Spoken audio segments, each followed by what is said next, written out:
Chapter 14. A Mess of Skunks. Almost every dog eventually runs foul of a skunk. Most dogs learn something from the experience. The wiser ones may conclude that it is common sense to defer to these skunks in future, and even those tykes that habitually pursue danger tend to be more circumspect after their first encounter. Mutt was no fool, neither was he feckless, and this makes it even more difficult to explain his inability to grasp the fact that mixing with skunks was unrewarding. The only beast that I know of that makes a practice of attacking skunks is the great horned owl, but it has almost no sense of smell, it does not normally live in houses, and furthermore, it eats the skunks it kills. Mutt, on the other hand, could smell very well, he habitually lived in houses with others and more sensitive beings, and he did not eat raw meat. I can find no rational explanation for his foolhardy attitude towards skunks. The fact remains that there was hardly a time after he had passed his second birthday when he was not accompanied by that faint odor, sometimes of great intensity, sometimes no more than a faint but unmistakable miasma in the air. It is noteworthy that his first encounter was delayed until he had entered his third year. It happened in July. In order to escape from the savage heat of the prairie summer, we had hauled the caravan north into the forested parts of Saskatchewan, to a small resort on Lotus Lake. Mother's association with the Church of England in Saskatoon had gained us the privilege of being permitted to park a caravan on an isolated beach that belonged to the church and that was normally reserved for members of the cloth and their immediate families. It was a most pleasant sight. The caravan was close to the water's edge on a small and private cove. There was a dock equipped with a diving board for our personal use. Privacy was the watchword of the place, and we took advantage of it to swim without benefit of bathing suits. We were circumspect about this, for we had no wish to shock our hosts, but we were equally determined not to wear clothing in the water unless driven to it. We were soon driven to it. There were many young people at the beach, young divines and young daughters of elderly divines. They were all, apparently, addicted to moonlight canoe expeditions, and our secluded cove seemed to draw them irresistibly. A canoe at night can be a stealthy thing, and much of the pleasure of our nocturnal bathing was spoiled by the irritating necessity of keeping a careful watch.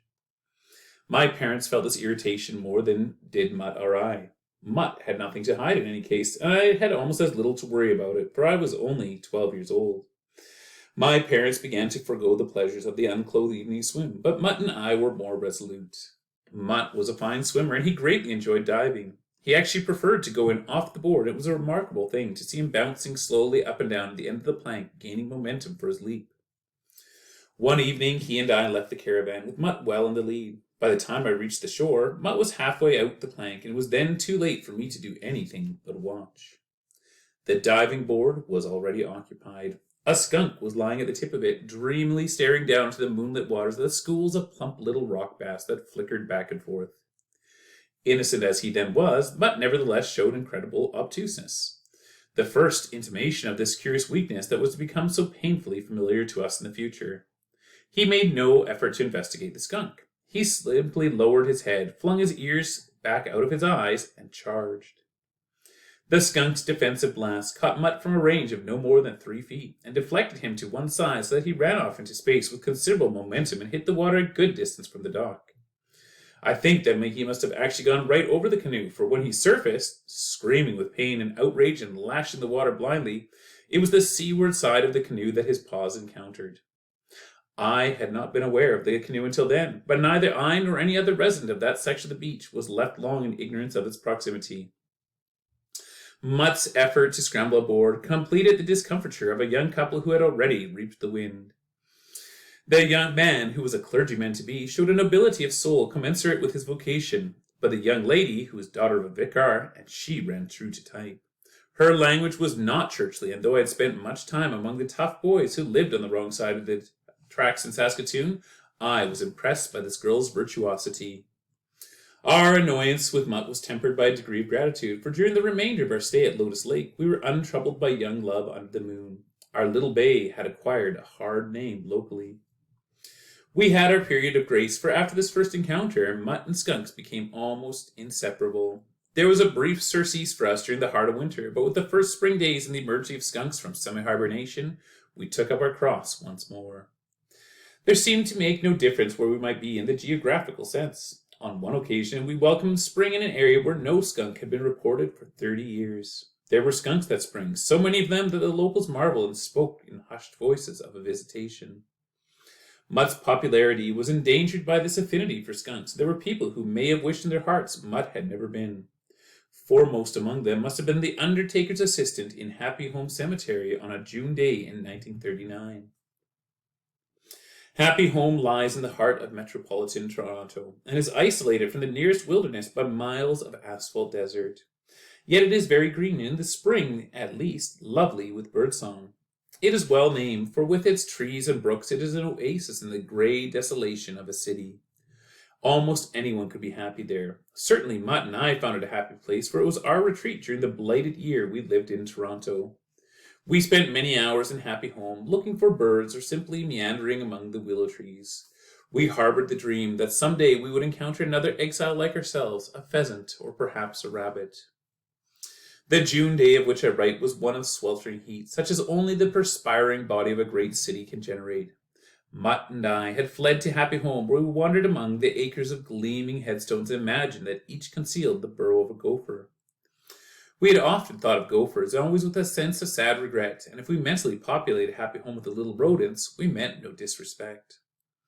After a time I heard the song of a yellow warbler in the trees beside an artificial pond. I pursued it, while Mutt, who was never much of a bird watcher, went snuffling off in the hope of finding a more interesting trail. Unexpectedly, he found one, and with a shrill yelp took up the chase. I turned in time to see his white rump wink out of sight among the trees. Rabbit, at last, I thought, and not to be denied a glimpse of it, ran after Mutt. When I emerged on the level burying ground beyond the pond, Mutt was already several hundred feet away. As usual, his strange lopsided gallop gave him the appearance of having a strong starboard drift, like a small sailing vessel with insufficient keel beating to weather against a stiff breeze. In point of fact, Mutt was heading dead in the wind and sailing fast and straight. It was a light wind, but sufficient. It came gently over Mutt and on to me, and I halted in my tracks. I was a little bitter. I had so much wanted it to be a rabbit. As I took in the scene ahead of me, I saw a somber penguin-like assembly in the distance. The sight of the funeral party shocked me into acute apprehension. I whistled frantically for Mutt, but he was deaf. Hot with the passions of his old madness, he loped resolutely on. By this time he was rapidly approaching the funeral party from the rear, while the mourners remained all unaware. However, my whistle must have reached the ears of the undertaker's assistant, for this tall young man slowly turned about. He did not see me, for I had already resigned him to his fate and had retreated into the shelter of the willows. But he saw Mutt approaching like a dog possessed. The skunk was a small one, probably born that spring, and it must have been distrait in these unfamiliar circumstances. Trotting nervously among the stones, it veered erratically as it attempted to decide whether Mutt or the large man in the top hat was the more formidable enemy. It was inconspicuous, and I doubt if either the undertaker's assistant or Mutt actually saw it. Mutt at least knew it was somewhere near. The assistant did not. He had begun to run towards Mutt, intending, evidently, to head him off. His mouth was working, and he looked indignant. The three of them came together with perfect timing under the lee of a pink marble shaft. It was a distressing incident, but not without some compensation, for it convinced my parents that the heart of a great city was not our chosen ground. It was directly responsible for my father's decision to move us to a village some 40 miles away. This village seemed like an odd little place to me, fresh from the untrammeled west. There was an atmosphere about it of dusty corsets, creaking whalebone, and the aggressive gentility which is assumed by so many eastern Canadian hamlets. I found myself ill at ease among the boys and girls of my own age, and I was baffled by their sober and resolute attitude of hostility. I did not understand the watchfulness of our neighbors, and I could not find the means to penetrate the barrier of suspicion that surrounded us. Our new house itself was probably much to blame for our cold reception.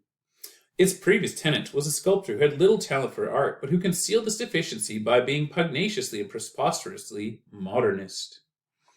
The house was cluttered with his experiments, and we suspected he had sold the place as the only possible means to escape from the children of his contorted ego. Much of the pieces were passionless repetitions of a nude female torso, but many others were quite inscrutable.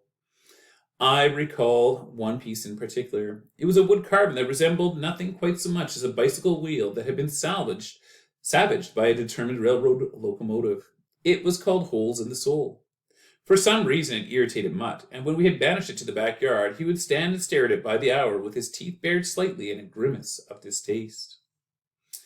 Nevertheless, it was not the character of the vanished sculptor that had damned the house. It was simply the fact that he was an artist, and therefore in almost any part of rural Ontario, he and his domicile would have been suspect. There can be few places in the world that are so resolutely determined to defend themselves against any suspicion of culture as the villages of eastern Ontario. They have a steadfastness that St. Ignatius Loyola himself would have admired. We blamed the house for the frigidity of our reception, yet despite its lurid past, it suited us. Its front door looked out sedately over the outskirts of a sedate community. But then the house rambled backward through sagging passages until the back door opened on unconstrained stretches of countryside. These tangled fields were a haven, not only to Mutt and me, but to many other beasts, not the least of which was a family of skunks. We saw them almost daily, and with a special quality of resignation we awaited the inevitable, but almost incredibly, it did not come. I do not know why this was so, except to hazard a guess that Mutt too must have felt the weight of our social isolation and did not even have the heart for skunk conflict. There was no overt act of war, yet we remained uneasy and alert until the first heavy frosts assured us that the skunks had retreated to wintry quarters. The earth-floored basement of the house contained our winter supply of vegetables and preserves, together with a barrel of Prince Edward County apples. There was an outside cellarway, barred by a pair of massive doors, and these we closed and caulked against the advent of frost. My father and I spent a Sunday carefully sealing up the many holes in the foundation, and when we had finished, hardly a mouse could have gotten in or out. We had with us at this time a maid named Hannah, whom we had brought from the west. She was one of those solid, grain-fed women for which the prairies are justly famous, but she was not gifted with much brain. Nevertheless, she had a vivid, if erratic, imagination. Not to leap into the fantastic was not beyond her, and when she noticed that the level in the apple barrel was falling with unusual rapidity, she exercised her imagination and laid a formal complaint against Mutt. It was a fascinating picture that she conjured up. Mutt scrunched into the barrel, industriously munching apples through the long winter nights. We were almost sorry that it had not been so. With Mutt ruled out, Hannah was temporarily at a loss, but not for long. She was a persevering woman, and one day while we were having breakfast, she startled us with a unique solution to the problem of the diminishing apple supply.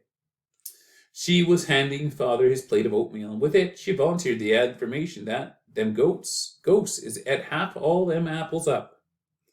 Father toyed delicately with the phrase for a little while, then dropped his eyes to the plate with a slight shudder. I was made of sterner stuff. What ghosts? I asked. Hannah looked at me with placid condescension. Them apple ghosts, she explained patiently.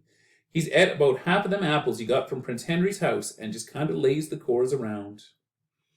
After this, we were driven to make a full investigation, and Hannah was relieved, yet at the same time disappointed, when I was only able to tell her that we had no ghost, only a skunk.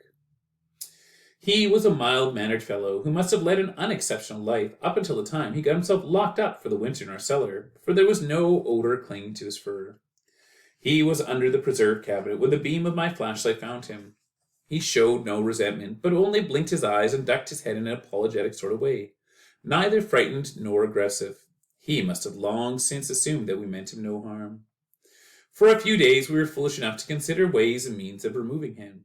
Mutt, apprised of the skunk's presence now, had a plan of his own, and he was oh so anxious to put it into effect that he almost scratched a hole through the cellar door.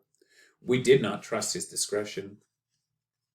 We soon recovered our reason and concluded an armistice. We had far more apples than we needed, anyway, and since the skunk was obviously amicable, we decided to live and let live. Things worked out very well. The skunk stayed in the vegetable room, ate such apples as he required, and bothered no one. We came to accept his presence tranquilly, and it was no uncommon thing for one of us to be rummaging the potato bin, while a few feet away the skunk munched on an apple. This harmonious state of affairs would probably have continued until spring, when the skunk could have gone voluntarily on his way, had it not been for a man whom none of us has ever met. I do not even recall his name, but know that he lives in one of the southern states of the Union. He is of the expert genus who writes books and articles about birds and animals with such assurance that the reader is convinced that the author must be privy to the thoughts of the beasts. Shortly before Christmas, this man published an article about skunks in one of the more famous sporting magazines. I had read the article and was deeply impressed. The author had developed a foolproof principle for handling skunks, and he was generous enough to share his secret with the world. The essence of his method was a garden hose. He discovered that a jet of water directed a few inches beyond a skunk, and in such a way that the stream was deflected slightly upward after contact with the ground, would safely move any skunk that ever lived. Reasoning, skunk fashion, the author explained why the method was so effective. The skunk, he wrote, under the impression that his discomfort stems from a natural source, will move briskly away without attempting retaliation. Christmas holidays were due to begin in a week's time, and I was bored and disgruntled by the last days of school. Hannah and I were alone in the house, for my parents were up in Oakville on a 3-day state visit to my father's family. I put down the magazine and went downstairs. In my own defense, I can plead that I was at least systematic. My first move was to pry open the outer cellar doors, and only then did I enter the basement and attach a garden hose to the laundry tap. When the hose was spluttering satisfactory, I moved into the vegetable room, and having located the skunk, I brought the stream to bear upon the hard ground immediately to his rear. There was a startled scurrying, and the skunk shot out of the vegetable room and sought sanctuary behind the old-fashioned hot air furnace. I pursued him with the jet, chivying him slowly toward the cellarway and the open doors. He went unhappily, but, even as my author had foretold, without attempt at retaliation. Victory was nearly mine when I glanced up at the cellarway to assure myself there was no obstacle in the skunk's way, and behold, Mutt's face framed in that square of cold blue sky. I realized that he was poised to leap, and my reason was momentarily paralyzed by a vision of the certain consequences which must follow. Acting instinctively, I raised the hose in order to bring it to bear on Mutt, but I forgot that the skunk was in the way, and lifting stream caught him fair amidships and bowled him over. I hit Mutt too, but by then it was too late to matter much. Tears of rage and agony were blinding me, but I no longer cared. While Mutt and the skunk skirmished around the perimeter of the basement, I followed them, brandishing my hose indiscriminately. Sometimes a ricochet blast from the skunk would send me staggering back towards the cellar doors. Raging, I returned each time to the fray. Back and forth we went, into the vegetable room behind the furnace, under the cellar stairs. The air grew murky, and the single electric light bulbs shone dimly through a rich and yellow haze. Mutt was the first to call it quits, and to leave by the outside entrance. The skunk, exhausted and suffering from its own potency, followed close behind. I was left alone, the hose still spurting in my hands. The silence was intense, until from somewhere far above me I heard Hannah's stentorian tones. "Mother of God," she cried, "Mother of God, I go."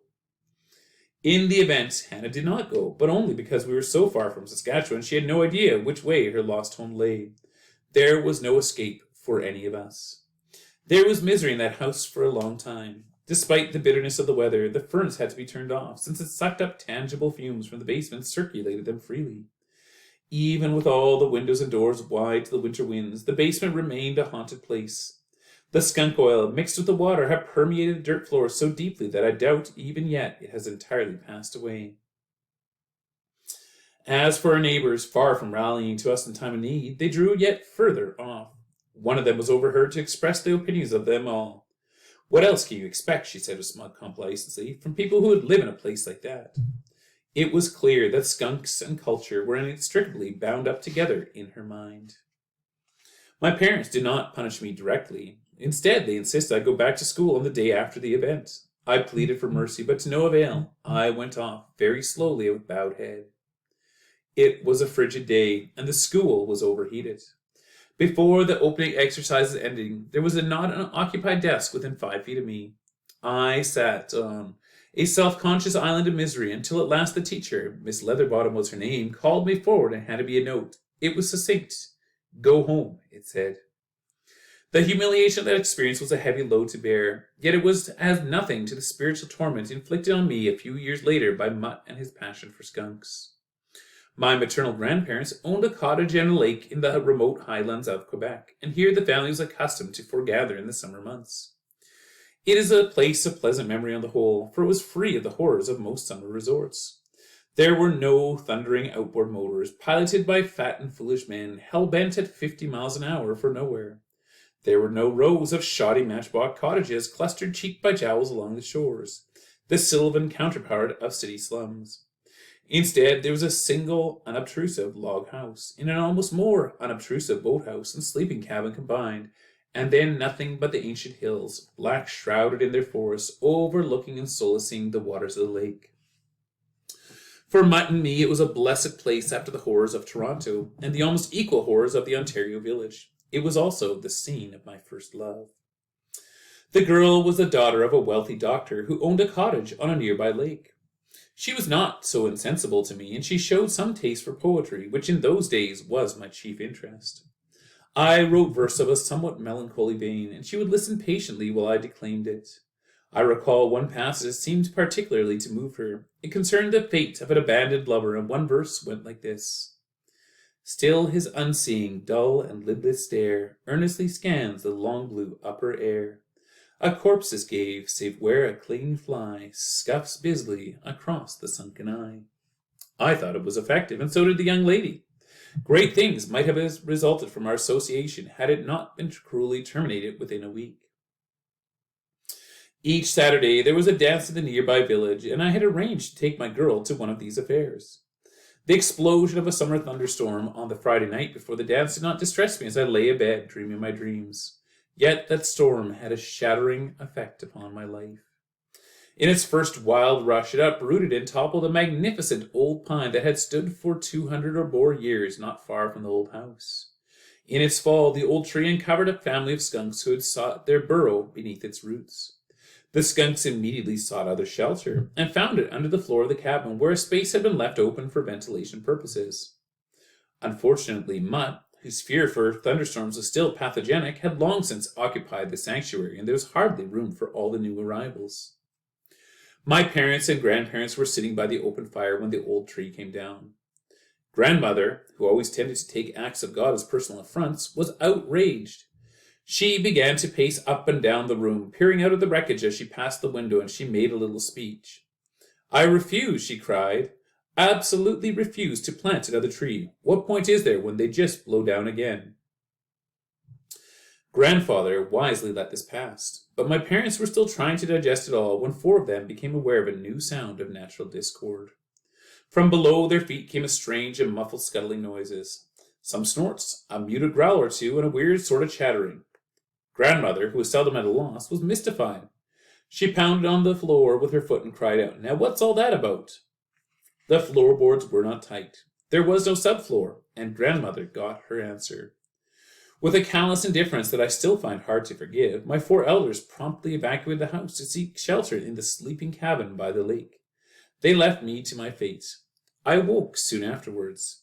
The turmoil underfoot was mounting in intensity, and the stench was breathtaking. Clutching an eider down and burying my nose in its folds, I scuttled to the door and began slithering down the steep path to the lakeside. The thunder muttered overhead, and rain drove down with a vicious intensity. A flash of lightning illuminated my path, and I beheld the white and frightened face of a skunk, 2 or 3 paces ahead of me, and evidently in full flight for the Donnybrook under the house. I could not stop. My bare feet scratched for traction on the steep and muddy path, but it was useless. Both the skunk and I were on a greased slide, and we fetched up at the bottom of the path, almost inextricably entwined with one another in the eider down. They would not have me in the sleeping cabin. Grandmother held the door shut. "He's your dang dog. Go and sleep with him," she said, and there was an unaccustomed bitterness in her tone. As a matter of fact, I slept under an upturned rowboat for the rest of the night. At the crack of dawn on Saturday morning, I was in the lake laboring with a cake of carbolic soap. At intervals during that awful day, I experimented with tomato juice, kerosene, turpentine, and pumastone, and although none of these was wholly effective, by evening I was relatively free of skunk. At least I could no longer smell it on myself, and with this false assurance of purity, I set out to escort my young lady to the dance. We had no more than a few hundred yards to walk together, and there was a good evening breeze, so by that dint of remaining downwind from her, I escaped immediate detection. But she was on the alert. "Hurry up," she said once. "I think there's a skunk somewhere about." There was something close to panic in her voice, and I was surprised by it, for she had always seemed a singularly fearless sort of girl. The dance was in a barn, and it was well attended. Oil lamps supplied the illumination and boosted the already volcanic temperature to an almost unbearable extreme. I knew before the first dance ended that I would not get away with it.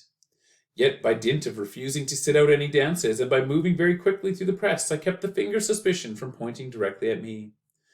I was considerably relieved when, after half an hour of it, my girl clutched me by the arm and in a strangled whisper implored me to take me home at once.